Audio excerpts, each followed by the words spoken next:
دیکھیں آپ نے بڑا ایک نا دھیما سا فکرہ بولا، نیتن بھی ہو جاتا ہے جی، حالانکہ نیتن نہیں ہوتا. گناہ جو ہے دیکھیں کل بنی آدم خطاء، صحیح، اگرچہ نبی پاک صلی اللہ علیہ وسلم نے فرمایا ہر آدم کا بیٹا خطا کار ہے، صحیح، ہر انسان سے خطا ہو جاتی ہے. بالکل ٹھیک. وخیر الخطائین التوابون، بہترین خطا کار وہ ہیں جو واپس آ جاتے ہیں. اللہ. اب مسئلہ یہ ہے کہ ہو جاتا ہے اور کر لیا جاتا ہے، اس میں فرق ہے. صحیح، نیتن جو شخص کرے گا وہ تو کرے گا، صحیح، وہ پہلے نیت کرے گا صحیح، اور پھر وہ کرے گا. بالکل ٹھیک. لہٰذا گناہ کرنے والے اور گناہ جن سے ہو جاتا ہے ان دونوں میں فرق ہے. ٹھیک. دیکھیں جو شخص گناہ کرتا ہے، اللہ تعالیٰ نے سورہ نساء کے اندر بھی اس کی وضاحت فرمائی ہے، فرق بتایا کہ کچھ لوگ ایسے ہیں کہ جن سے گناہ ہوتا ہے ثم یتوبون من قریب، وہ فوراً توبہ کرتے ہیں. اللہ اکبر. اچھا، ایک یہ ہے کہ وہ گناہ کیے جاتے ہیں کہ جب موت قریب آ جاتی ہے پھر وہ کہتے ہیں کہ اب میں توبہ کرتا ہوں. ان کی توبہ اللہ قبول نہیں کرتا. اللہ اکبر. اب ان دونوں میں فرق ہے. فرق وہ نیت سے کرنے کا اور ہو جانے کا ہے. ٹھیک. اچھا، جو شخص نیت سے گناہ کرتا ہے میں ان کو کہا کرتا ہوں کہ یہ سیانے گناہ گار ہیں. اللہ. یعنی سوچ سمجھ کر گناہ کرتے ہیں. صحیح. اور سوچ سمجھ کر گناہ کرتا ہے انسان اس وقت کرتا ہے جب انسان اپنے آپ کو معاشرے کے ساتھ کمپیئر کرتا ہے اور انسان کہتا ہے کہ معاشرے میں اتنے گناہ ہو رہے ہیں، صحیح، تو یہ میں ایک چھوٹا سا گناہ کر لوں گا تو کیا فرق پڑتا ہے. جب آدمی یہ سوچ کے گناہ کرتا ہے، حالانکہ صحیح، ایک تو انسان کی استطاعت کا کسی دوسرے کی انسان کی استطاعت کے ساتھ کمپیریزن ہے ہی نہیں. بالکل ٹھیک. لا یکلف اللہ نفسا الا وسعها جو ہے ہر شخص کا امتحان اس کی استطاعت کے مطابق. صحیح. لہذا ہو سکتا ہے کہ کوئی دوسرا کوئی بڑا گناہ کر کے بھی بخشا جائے اور آپ کو چھوٹا سا گناہ پکڑوا دے، یہ ہو سکتا ہے. لہذا آپ کسی کے ساتھ کمپیریزن نہیں کر سکتے. آپ کی استطاعت، آپ کی صلاحیت وہ الگ ہے، دوسرے کی استطاعت اور صلاحیت الگ ہے. اس کا امتحان اس کی استطاعت کے مطابق، آپ کا امتحان آپ کی استطاعت. لہذا اس کی کمپیریزن آپ کر نہیں سکتے. لیکن جو گناہ کرتے ہیں وہ عام طور پہ اس کو بنیاد بناتے ہیں، لوگ اتنے بڑے بڑے گناہ کر رہے ہیں، ہم اتنا چھوٹا سا کر لیں. یہ جب سوچ سمجھ کے کرتے ہیں تو اس کانسیپٹ سے توبہ کی عام طور پہ توفیق نہیں ملتی. اللہ.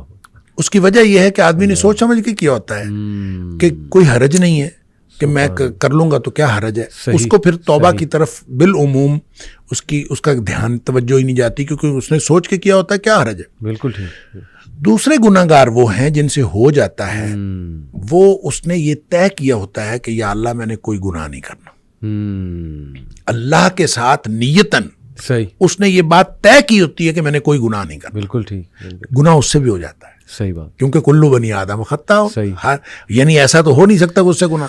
اس سے گناہ کیوں ہوتا ہے؟ دو وجوہات کی بنیاد پر ہوتا ہے. یا جذبات کی مغلوبیت کی وجہ سے یا حالات کی مغلوبیت کی وجہ سے. صحیح. یعنی وہ اس کے حالات ایسے ہوتے ہیں کہ جو اس کو گناہ کی طرف لے جاتے ہیں، یا پھر اس کے جذبات، بعض اوقات انسان اپنے جذبات سے مغلوب ہو جاتا ہے اور انسان چل پڑتا ہے گناہ کی طرف، شہوات سے یا جذبات سے. اچھا، اب جب وہ مغلوب ہوا اور مغلوب سے حالات کی وجہ سے کوئی کیفیت ایسی بن گئی کہ وہ گناہ میں وہ انوالو ہو گیا. صحیح. یا پھر جذبات ایسے اس کے اوپر حاوی ہوئے کہ وہ گناہ میں انوالو ہو گیا. ٹھیک. اس کا نتیجہ یہ ہوتا ہے کہ جو ہی حالات تبدیل ہوئے یا جو ہی جذبات ٹھنڈے پڑے، صحیح چونکہ اس نے طے یہ کیا ہوتا ہے کہ میں نے زندگی میں کوئی گناہ نہیں کرنا، اللہ، تو اب جو ہی حالات بدلیں گے، جس حالات کی مغلوبیت کی وجہ سے اسے گناہ ہوا ہے، تو فوراً اس کو یہ خیال آئے گا کہ یا اللہ میں نے تو یہ گناہ نہیں کرنا تھا، یہ مجھ سے کیا ہو گیا. اللہ.